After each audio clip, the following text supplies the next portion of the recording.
Hello dear students, कैसे हो बच्चों। होपिंग दैट आप सब बहुत बहुत अच्छे होंगे। My self Vineet Khatri and आज हम बात करने वाले हैं chemistry for IIT JEE 2026 and जिसमें क्लास 11 की केमिस्ट्री पे हम फोकस करेंगे। आपके बहुत सारे सवालों के जवाब मैं देने वाला हूं, जैसे कि ऑर्गेनिक केमिस्ट्री के 3 पार्ट होते हैं, physical chemistry, inorganic chemistry, organic chemistry.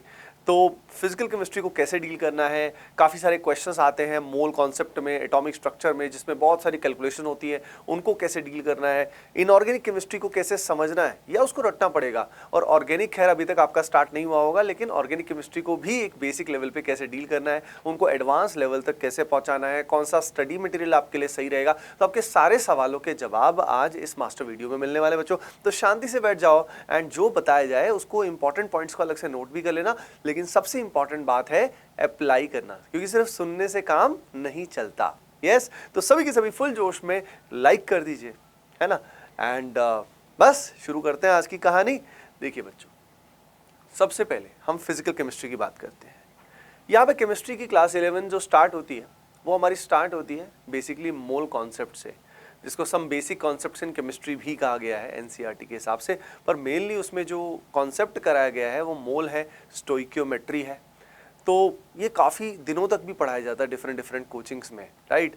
और काफ़ी बच्चों को मोल में ही परेशानी आ जाती है, ठीक है। मोल के बाद हमारा जो gaseous state, atomic structure, right. तो पूरी केमिस्ट्री का अगर मैं बेस बोलूं, पूरी केमिस्ट्री का बेस, जैसे पूरी केमिस्ट्री निर्भर है, यानी आपको ऑर्गेनिक केमिस्ट्री भी तभी समझ में आएगी जिसमें आपके मोल कॉन्सेप्ट हो गया, एटॉमिक स्ट्रक्चर हो गया, गैसियस स्टेट हो गया, उसके अलावा आपका periodic properties and chemical bonding. ये जो 5 चैप्टर्स हैं, अगर ये आपने ढंग से कर लिए तो बाद वाली केमिस्ट्री आपको बहुत अच्छे से समझ में आ जाएगी। अगर आपने इनमें लैग हुआ, दिक्कत आएगी। जैसे कि मोल कॉन्सेप्ट से आपको समझ में आता है कि भाई ओवरऑल जो कैलकुलेशंस होती है, यानी जो भी रिएक्शंस होती है, उन रिएक्शंस में कैसे हम पता करते हैं कि कितना रिएजेंट यूज हुआ, कितना मोल कंज्यूम हुआ, स्टोइकियोमेट्री कैसे वर्क करती है, यील्ड क्या होती है, छोटे छोटे कॉन्सेप्ट समझ में आते हैं। एटॉमिक स्ट्रक्चर पे हमें एटम के लेवल पे काफ़ी कुछ पता लगता है, काफ़ी सारी थ्योरीज हमें पता लगती है, बोर थ्योरी हमें पता लगती है। उसके अलावा हमें खास तौर पे पता लगता है कि इलेक्ट्रॉनिक कॉन्फ़िगरेशन कैसे लिखते हैं किसी एटम का, सबसे खास बात। क्वांटम नंबर्स हमें पता लगते हैं। अब ये पता करने के बाद ही हमें इनऑर्गेनिक समझ में आती है। यानी ये जो तीनों पार्ट्स हैं ये आपस में जुड़े हुए हैं। अगर हमारे फिजिकल का मोल कॉन्सेप्ट और एटॉमिक स्ट्रक्चर सही नहीं हुआ तो हमें इनऑर्गेनिक का पीरियोडिक प्रॉपर्टीज समझ नहीं आएगा। पीरियोडिक प्रॉपर्टीज समझ नहीं आएगा तो हमें यहाँ पे केमिकल बॉन्डिंग में दिक्कत आएगी। अगर पीरियोडिक एंड केमिकल बॉन्डिंग नहीं आया तो हमें जब ऑर्गेनिक केमिस्ट्री स्टार्ट होगी बेटा, तो ऑर्गेनिक केमिस्ट्री हमें समझ में नहीं आएगी। तो ये तो बहुत बड़ा पाप हो जाएगा, दिक्कत हो जाएगी। यानी गेम ऐसा है कि अगर हमने ये जो अराउंड 5 चैप्टर्स हैं इनमें अगर अपना स्ट्रेंथ बना लिया तो पूरी केमिस्ट्री अप टू क्लास 12 तक कब्जा करने में दिक्कत नहीं आएगी। तो सवाल आती है कि भाई सबसे पहले जो फिजिकल के ये जो सबसे इंपॉर्टेंट चैप्टर्स हैं, मतलब in the sense basic chapters हैं, इंपॉर्टेंट नहीं बोलूंगा सबसे ज़्यादा, लेकिन दे आर वेरी इंपॉर्टेंट, मतलब इन द सेंस कि बेस आपका बना रहे। तो मोल कॉन्सेप्ट, गैसियस स्टेट और एटॉमिक स्ट्रक्चर की अगर हम बात करें, ये जो होता है सबसे पहले ध्यान रखिए कि फिजिकल केमिस्ट्री को हमें फिजिक्स की तरह ट्रीट करना है और हमें उसको रियल लाइफ से रिलेट करके समझना है। जैसे मोल कॉन्सेप्ट में जो भी रिएक्शंस हो रही होती, केमिकल रिएक्शंस असल में होती है, ठीक है। सिमिलरली मोल कॉन्सेप्ट को समझने के लिए हम जो भी हमारे आसपास चल रहा है उससे रिलेट कर सकते हैं। एटॉमिक स्ट्रक्चर है उसको भी हम अपने आसपास रिलेट कर सकते हैं, क्योंकि सारा जो मैटर है वो बना किससे है, एटम से बना है। Similarly for the gaseous state, सारी properties, pressure, volume, gas constant की different values at different times, right. तो पहली चीज़ तो सबको एक रियल लाइफ से रिलेट करके आप स्टडी करोगे तो आपको मज़ा आएगा, you will enjoy it. Just सिर्फ और सिर्फ कैलकुलेशन और न्यूमेरिकल वैल्यू पे फोकस करोगे तो काम नहीं चलेगा।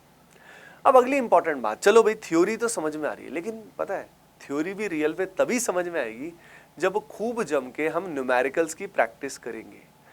मैं आपको बता देता हूँ, जेई मेन में खास तौर पे, जेई मेन में न्यूमेरिकल्स कितने आते हैं आपको पता है? 10 न्यूमेरिकल वैल्यू क्वेश्चंस आते हैं। उन 10 में से मेजॉरिटी क्वेश्चन पता है किसके आते हैं? फिजिकल केमिस्ट्री के आते हैं। तो फिजिकल केमिस्ट्री जो है उससे ज़्यादातर क्वेश्चन जो आएंगे न्यूमेरिकल वैल्यू के आएंगे, यानी सॉर्ट ऑफ सब्जेक्टिव टाइप के से क्वेश्चन होते हैं वो। तो आपको जम के प्रैक्टिस करनी है न्यूमेरिकल वैल्यू क्वेश्चंस की। और मैं आपको एक ऑर्डर बता देता हूँ कि आप सबसे पहले क्लास के इलस्ट्रेशंस ठीक से करें, जो क्लास में कराया गया है, आपके बैच में जो कराया गया है, उन इलस्ट्रेशंस के बाद घर में जो होमवर्क दिया है उनको करो बढ़िया से।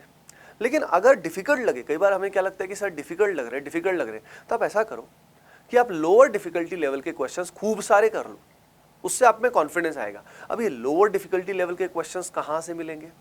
ये आपको मिल जाएंगे किसी भी बोर्ड लेवल की रेफरेंस बुक ले सकते हो, या आप नीट जो एग्जाम होता है मेडिकल वालों के लिए जो होता है उसके क्वेश्चंस कर सकते हो। बहुत आसान होते हैं, मजाक होता है वो आपके लिए, तो वो क्वेश्चंस करके आपको कॉन्फिडेंस आएगा।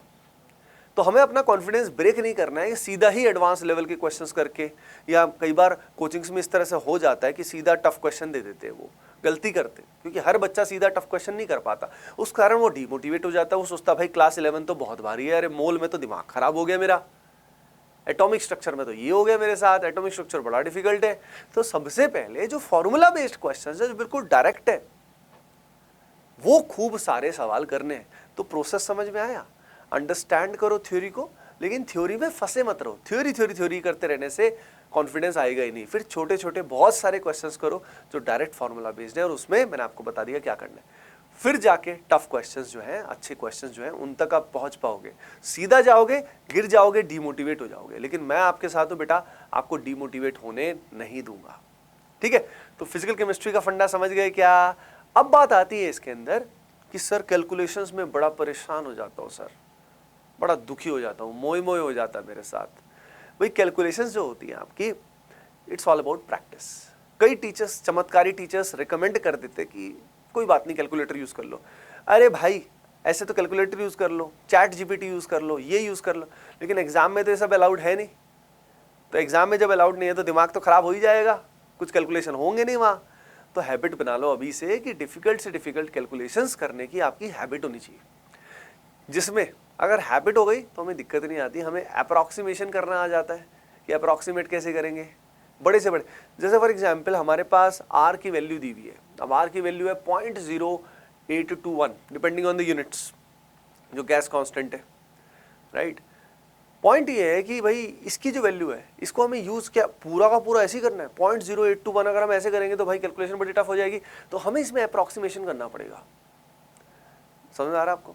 सिमिलरली रिडबर्ग्स कांस्टेंट जो है, अगर उसकी वैल्यू हमें अप्रॉक्सीमेट करेंगे तभी हमारे लिए आसान होगा। तो कैलकुलेशन के कई सारे हैक्स होते हैं, ठीक है, और इससे रिलेटेड मैंने वीडियो भी बनाया हुआ है, कैलकुलेशन हैक्स या calculation tricks in physical chemistry, ATP star search कर लेना, या calculation tricks in physical chemistry Vineet Khatri sir search कर लेना, विनीत खत्री सर, तो आपको वीडियो मिल जाएगा। तो केमिस्ट्री से रिलेटेड बहुत सारा कंटेंट आपको मतलब मिलने वाला है, नया भी मिलने वाला है। और पिछले 8 साल से मैंने बहुत सारा कंटेंट केमिस्ट्री में ऑलरेडी बनाया है, गाइडेंस का भी और सब्जेक्ट का भी, तो उसका आप यूज कर सकते हैं ऑलरेडी, राइट। अब फिजिकल केमिस्ट्री में कमांड आ जाएगा, अगर आपने कॉन्सेप्ट्स अंडरस्टैंड कर लिए, फील कर लिए, तो आपको मजा आएगा। पता है गेम मजा आने का है। जैसे इस सेशन में जो भी बच्चे अभी तक हैं, यानी उनको इस प्रोसेस में मजा आ रहा है, इंटरेक्टिव लग रहा है, तो गेम है मजा आने में। और आपको मजा क्यों आ रहा है? क्योंकि मुझे मजा आ रहा है आप सबको गाइड करने में, है ना बेटा। तो ये सारा गेम है फिजिकल केमिस्ट्री का। अब हम आगे मूव ऑन करते इनऑर्गेनिक केमिस्ट्री पे। देखो इनऑर्गेनिक केमिस्ट्री पे आगे बढ़ने से पहले एक इंफॉर्मेशन मैं आपको देना चाहता हूं बेटा।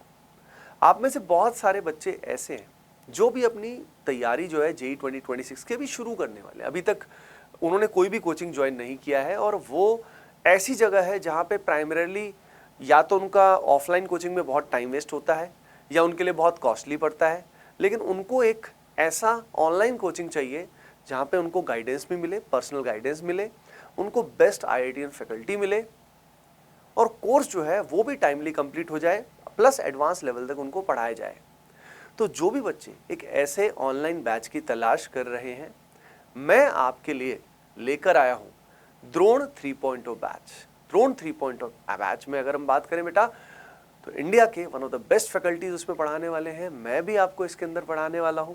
और सबसे खास बात यह है कि इसके अंदर लिमिटेड बैच साइज रहता है। लिमिटेड बैच साइज रहता है तो हर बच्चे का डाउट प्रॉपरली रिजॉल्व होता है, हर बच्चे को गाइडेंस मिलती है, जो एक अच्छी प्रिपरेशन के लिए बेहद ज़रूरी होता है। याद रखिए बेटा, ये एक प्रीमियम बैच है, ये एक सस्ता बैच नहीं है। जो भी इस बैच में एनरोल करना चाहता है और स्पेशल फी बेनिफिट चाहता है, बच्चों डिस्क्रिप्शन में एक फॉर्म दिया है, उसको जल्दी से फिल कर देना। हमारी टीम आपको एनरोलमेंट में हेल्प करेगी और बाकी डिटेल्स भी आपको कन्वे कर देगी। चलिए बच्चों, अब हम बात करते हैं इनऑर्गेनिक केमिस्ट्री के बारे में। Let's talk about inorganic chemistry. Inorganic chemistry में ना फंडामेंटल है periodic properties and chemical bonding. Detail में क्या है ये तो बहुत सारे बच्चे हो सकता है अभी तक वहाँ पहुँचे नहीं हो, तो बहुत डिटेल में हम उसमें नहीं जाएंगे। पर कहने का तात्पर्य ये है कि हमें बहुत बार लगता है कि इनऑर्गेनिक में बहुत एक्सेप्शंस होते हैं, बहुत रटने का होता है। मैं आपको बताना चाहता हूँ इनऑर्गेनिक केमिस्ट्री जो होता है वो समझने वाली चीज़ है, और इवन ऑर्गेनिक केमिस्ट्री भी समझने वाली चीज़ है। कुछ कुछ पार्ट होता है जो याद रखना होता है, लेकिन ज़्यादातर हम समझ के कर सकते हैं।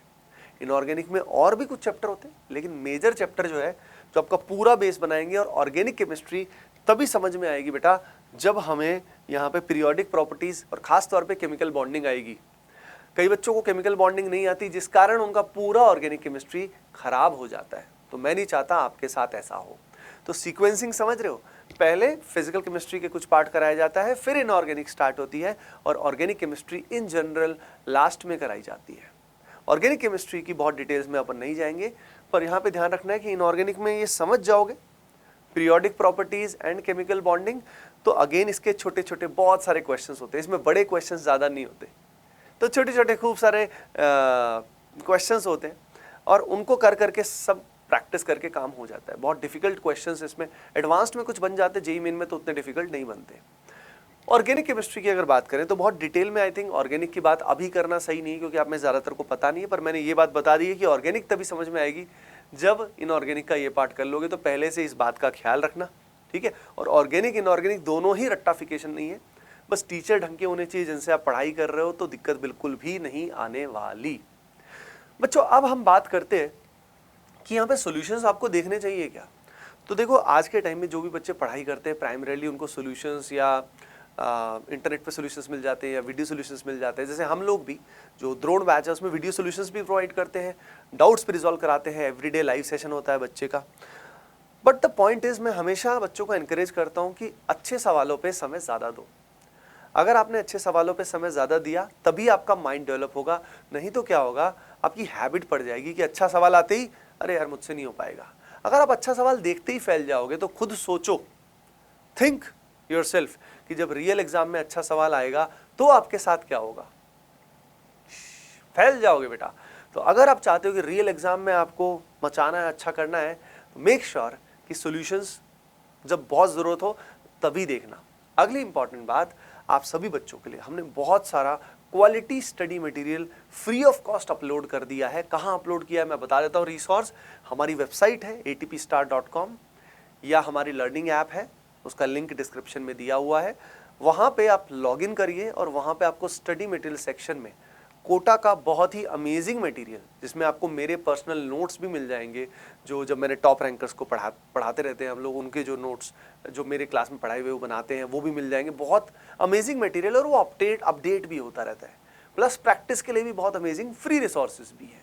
हाँ, आप में से जो बच्चे वहाँ पे बैचेस को एक्सेस करना चाहते हैं तो वो फैसिलिटी भी वहाँ पे अवेलेबल है। अब हम बात करते हैं यूट्यूब चैनल। बच्चों यूट्यूब चैनल जो है हमारा ATP स्टार पे बहुत सारा केमिस्ट्री का कंटेंट, इवन नॉट केमिस्ट्री के अलावा भी फिजिक्स मैथमेटिक्स का कंटेंट आपको वहाँ पे मिल जाएगा। तो जो फ्री रिसोर्सेज हैं उनका भी आप फ़ायदा उठा सकते हैं, ठीक है। अब बात आती है कि भाई एक चीज़ का ध्यान आपको ज़रूर रखना है, फिजिकल, ऑर्गेनिक और इनऑर्गेनिक तीनों का एक एक टीचर से आप पढ़ सकते हो, या तीनों एक ही टीचर पढ़ाए दैट इज़ ऑल्सो फाइन। लेकिन ये ध्यान रखना ऐसा नहीं होना चाहिए कि आप बहुत सारे टीचर्स से पढ़ रहे हो। कई बच्चे क्या करते हैं, क्योंकि आज के टाइम में यूट्यूब पे बहुत ही सारा कंटेंट अवेलेबल है, तो what a student does is, थोड़ा सा समझ नहीं आया क्लास में, फिर से यूट्यूब पे 5 टीचर्स से के पढ़ लिए वीडियोस। 5 टीचर्स के पढ़ोगे, 10 टीचर्स के पढ़ोगे तो भाई बुद्धि क्या हो जाएगी, कंसेप्ट खराब हो जाएंगे। क्योंकि हर टीचर को उसका समझाने का अप्रोच जो होता है वो क्या होता है बेटा, वो अलग होता है। अगर वो अप्रोच अलग होता है तो हमारा बुद्धि जो है वो समझ नहीं पाएगा कि यार क्वेश्चन को करना कैसे, आउटकम नहीं आएगा, जो फाइनल रिजल्ट जो आप चाह रहे हो ना वो आपकी चाहत पूरी नहीं हो पाएगी। तो थोड़ी बहुत स्लाइट हेल्प ले लेना, ऑनलाइन इज फाइन, बट अगर हम इंडल्ज हो जाएंगे वैरायटी ऑफ टीचर्स में तो याद रखिए हमारा नुकसान हो जाएगा। तो हर चीज़ के लिए हमें ऑनलाइन नहीं भागना है, हर चीज़ के लिए कि थोड़ा सा खराब हुआ सीधा लो जी ये देखते ये करते इतनी ज़्यादा हेल्प लेने की आदत हो जाएगी तो आपको सेल्फ स्टडी का समय आपको नहीं मिलेगा। याद रखना it's mainly about problem solving. Theory करके जितने ज़्यादा सवाल तुम करोगे, जितने ज़्यादा सवाल लगाओगे और अच्छे सवालों पे समय लगाओगे, आप आगे बढ़ जाओगे, मज़ा आ जाएगा, कोई दिक्कत वाली बात है ही नहीं। अब मटेरियल की बात कर देते कि कौन सा मटेरियल आपके लिए सफिशिएंट है।